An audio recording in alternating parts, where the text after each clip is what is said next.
আমাদের study mapping চ্যানেলে সবাইকে স্বাগত। আজ আমরা ক্লাস 4 উইংস পার্ট 1 বইয়ের পেজ নাম্বার 50 থেকে দেখে নেব। এটা হলো লেসন 3। দেখো প্রথমে কি দেওয়া আছে, match the pictures of sources of foods with the corresponding food items made from it.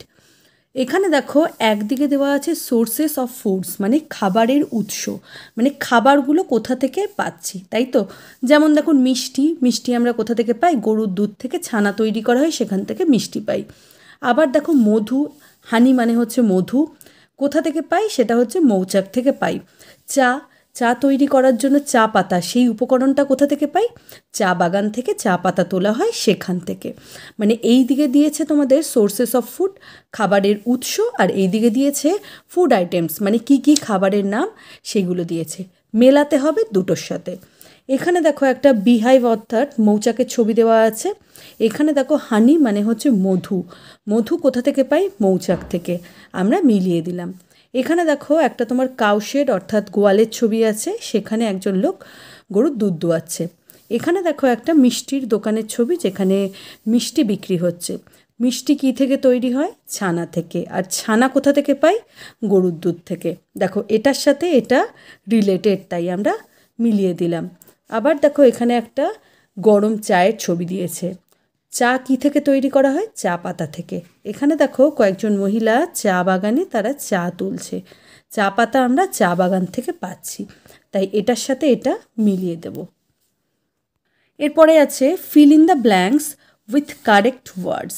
এখানে দেখো পাশে কয়েকটা তোমাদের ওয়ার্ড দেওয়া আছে, সেইগুলো কোনটা সঠিক হবে এখানে বসাতে হবে। What do you take in your lunch, তুমি তোমার দুপুরের খাবারে মানে মধ্যাহ্নকালীন ভোজনে কি খেয়েছো। আই টেক, এখানে দেখো দুটো অপশন দিয়েছে, রুটি অর রাইস, মানে রুটি খেয়েছো নাকি তুমি ভাত খেয়েছো। দেখো তুমি যেটা খেয়েছো সেটা লিখবে, রুটিও লিখতে পারো তুমি যদি রুটি খেয়ে থাকো, আর ভাতও লিখতে পারো মানে রাইস, যেটা তুমি লিখতে চাও। আমি দেখো রাইস লিখেছি, I take rice. It is made of, দেখো এটা কি দিয়ে তৈরি, মেড অফ মানে হচ্ছে তৈরি, কি দিয়ে তৈরি, দুটো অপশন দিয়েছে, হুইট মানে হচ্ছে গম, প্যাডি মানে হচ্ছে ধান। যদি তোমরা রাইস লেখো তবে লিখবে প্যাডি, মানে ভাত কোথা থেকে পাই, ধান থেকে, সেটা হবে প্যাডি। আবার যদি তোমরা রুটি লেখো তবে সেটা হবে হুইট, মানে রুটি আমরা পাই গম থেকে। ঠিক আছে, যদি রাইস লেখো লিখবে প্যাডি, যদি রুটি লেখো তবে লিখবে হুইট। আশা করছি বোঝাতে পারলাম। পরে দিয়েছে there are many kinds of food you take throughout the day, মানে সারা দিন জুড়ে তুমি অনেক ধরনের খাবার খেয়ে থাকো। Name of some of the foods are given in the boxes, দেখো সেই কয়েকটা খাবারের নাম তোমাদের এই বাক্সতে দেওয়া আছে। যেমন কি দিয়েছে, এগ মানে ডিম, ফিশ মানে মাছ, ব্রেড মানে হচ্ছে পাউরুটি, আর রাইস মানে হচ্ছে ভাত। এখানে দিয়েছে write the name of the food given in the box next to the clue it matches, one is done for you. দেখো এর আগের পাতায় তোমরা বক্সের মধ্যে যে সমস্ত খাবারের নামগুলো পেয়েছো সেগুলো এখানে লিখতে হবে। তোমাদের এখানে দেওয়া আছে কিছু ক্লুজ, সেটার সাথে কোনগুলো মিলতে হবে সেটা তোমাদের লিখতে হবে। একে দিয়েছে you eat me in lunch or dinner, তুমি লাঞ্চ মানে দুপুরের খাবারে অথবা রাতে আমাকে খাও। সেটা কি হবে বলো তো, আমরা কি কি পেয়েছিলাম আগের পাতায় দেখে নাও, এগ আছে, ফিশ আছে, ব্রেড আছে, রাইস আছে। উত্তরটা কি হবে বলো তো, রাইস। ঠিক আছে, তুমি রাইস দুপুরেও খেতে পারো আবার রাতেও খেতে পারো, এটা হবে রাইস। সেকেন্ডটা দিয়েছে আই লিভ ইন ওয়াটার, আমি জলে থাকি। কে জলে থাকে বলো তো, ফিশ, এই আনসারটা হবে ফিশ। তিনে আছে I am round or square in shape, আমি গোল অথবা চৌকোকার আকারে, মানে চৌকো আকারের হতে পারি অথবা গোলাকার হতে পারি। I am made of flour, আমি আটা দিয়ে তৈরি। You eat me in your breakfast, তুমি তোমার সকালের খাবারে মানে ব্রেকফাস্টে আমাকে খাও। এটা কি হবে বলো তো, ব্রেড মানে পাউরুটি। পাউরুটি গোলও হতে পারে আবার স্কোয়ার শেপেরও হতে পারে, তাই তো, এটা আটা দিয়ে তৈরি হয়, তাই এটা হবে ব্রেড। পরেরটা হবে I am oval in shape, oval মানে হচ্ছে ডিম্বাকৃতি, শেপ মানে হচ্ছে আকার, আমি ডিমের মতো আকারের। With a yellow ball inside my বেলি, আমার পেটের ভেতর একটা হলুদ রঙের বল আছে। কি হবে বলো তো, আশা করছি তোমরা সবাই বুঝতে পারছো, খুব সোজা, এটা হবে এগ, কারণ ডিমের শেপটা কি ওভাল শেপের হয়, আর ডিমের কুসুমটা গোল হয়, আর সেটা তার ভেতরে থাকে, তাই বলেছে with a yellow ball inside my বেলি। এরপরে দেখো তোমাদের একটা প্যাসেজ দিয়েছে, সেটার বেসিসে নেক্সট পেজে তোমাদের কয়েকটা কোয়েশ্চেন মানে অ্যাক্টিভিটি দেওয়া আছে। চলো পড়ে নেওয়া যাক। Gauri is a little girl. Gauri হলো একটি ছোট্ট মেয়ে। লিটল মানে হচ্ছে ছোট, গার্ল মানে হচ্ছে মেয়ে। গৌরী একটি মেয়ের নাম, ঠিক আছে? গৌরী হলো একটি ছোট মেয়ে। She lives in a village of West Bengal. সে বাস করে, লিভস মানে হচ্ছে বাস করা। শি আছে থার্ড পারসন সিঙ্গুলার নাম্বার, তাই ভার্বের সাথে এস অথবা ইয়েস যুক্ত হয় আমরা জানি, তাই এটা লিভস হয়ে গেল, লিভ হলো না কিন্তু, ঠিক আছে? সে পশ্চিমবঙ্গের একটা গ্রামে বাস করে। হার father is a school teacher. Her father মানে তার বাবা। তার বাবা মানে কার বাবা বলো তো? গৌরী, গৌরীর বাবা। তিনি কে? ইজ আ স্কুল টিচার, তিনি একজন স্কুলের শিক্ষক। Every day she wakes up early in the morning and goes to the কাউশেড with her father to bring milk. দেখো কয়েকটা তোমাদের মানেগুলো কিন্তু পাশে পাশে দেওয়া আছে, আর কয়েকটা আমি তোমাদের লিখে দিয়েছি। Every day she wakes up মানে প্রত্যেক দিন সে জেগে যায়। Early in the morning, early মানে হচ্ছে তাড়াতাড়ি, ইন দ্য মর্নিং মানে সকালে। প্রত্যেক দিন সে সকালে তাড়াতাড়ি ঘুম থেকে উঠে পড়ে। অ্যান্ড গোজ টু দ্য কাউশেড এবং গোয়ালে যায়। উইথ হার ফাদার মানে তার বাবার সাথে। টু ব্রিং মিল্ক মানে দুধ আনতে যায়। ব্রিং মানে হচ্ছে আনা। তাহলে পুরো লাইনটার মানেটা কি দাঁড়ালো? প্রত্যেক দিন সকালে সে তাড়াতাড়ি উঠে তার বাবার সাথে গোয়ালে যায় দুধ আনার জন্য। Gauri likes to drink milk. Gauri দুধ পান করতে ভালোবাসে।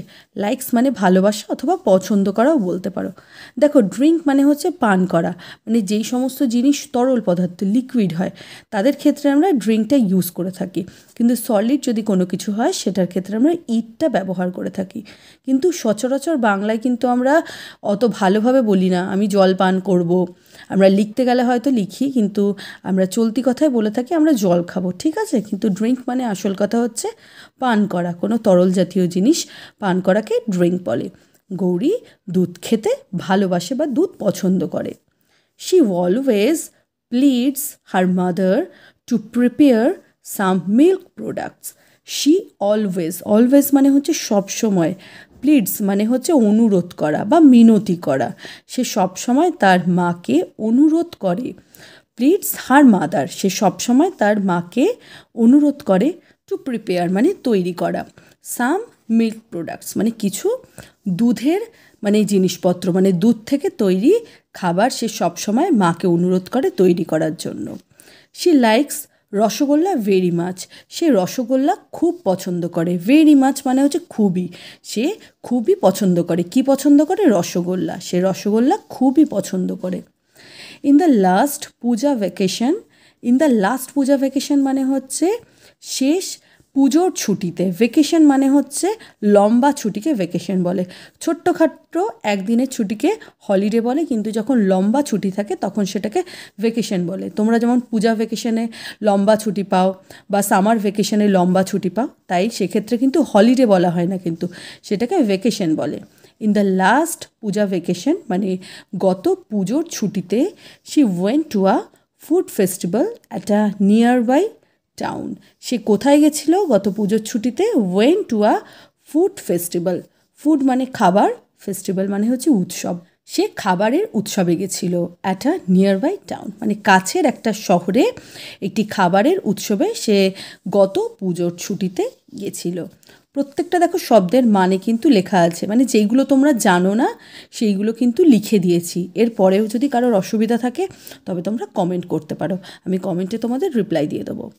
Gauri was immensely happy exploring different kinds of food in the festival. Gouri was immensely happy. Immensely মানে হচ্ছে খুবই, মানে হ্যাপি, হ্যাপি মানে হচ্ছে খুশি, কিন্তু ইমেন্সলি মানে হচ্ছে খুবই। দেখো আমি আবার এখানেও লিখে দিয়েছি, ঠিক আছে?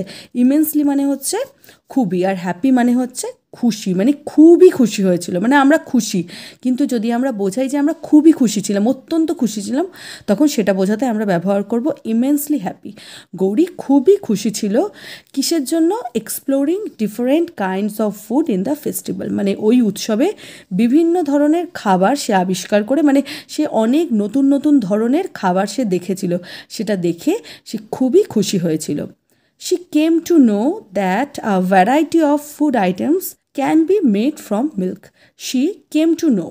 সে জানতে পেরেছিল। কেম টু নো মানে হচ্ছে জানতে পারা, পুরো এটা হচ্ছে একটা ফ্রেজ, মানে গ্রুপ অফ ওয়ার্ডস, সেটাকেই বলা হয় ফ্রেজ, মানে পুরো এই ফ্রেজটার মানে হচ্ছে জানতে পারা। কেম টু নো মানে হচ্ছে জানতে পারা। সে জানতে পেরেছিল যে আ ভ্যারাইটি অফ ফুড আইটেমস, মানে নানান ধরনের খাবারের জিনিসপত্র, can be made from milk, মানে অনেক ধরনের খাবার কি থেকে তৈরি হয় বলো তো?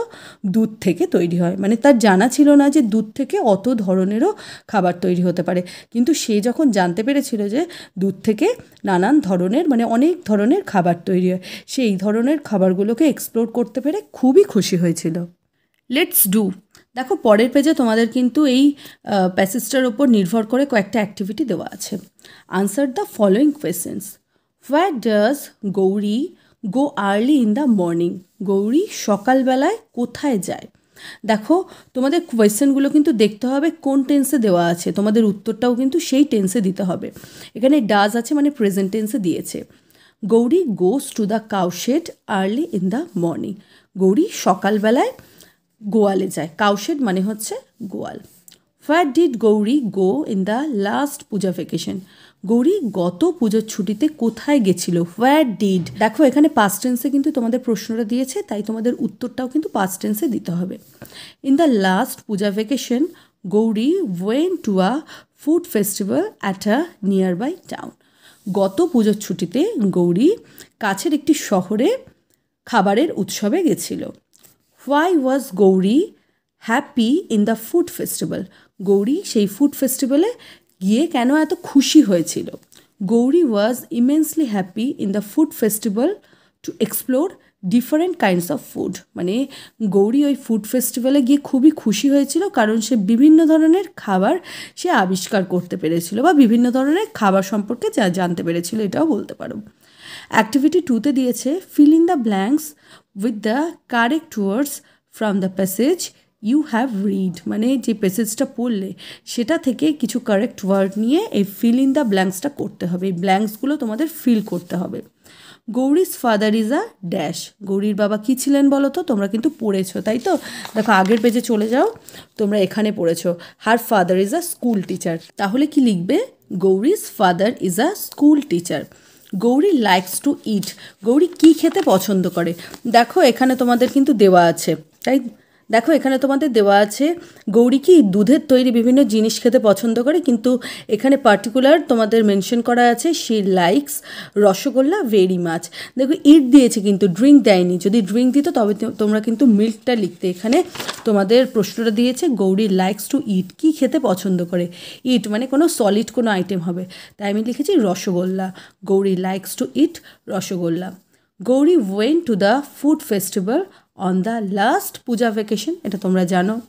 দেখো অ্যাক্টিভিটি 3তে দিয়েছে identify the proper nouns in the passage you have read and write down below. বলেছে যে প্যাসেজটা পড়ে তোমরা যে সমস্ত প্রপার নাউনগুলো পেলে সেইগুলো লিখতে হবে। এখানে দেখো দুটো জায়গা দিয়েছে।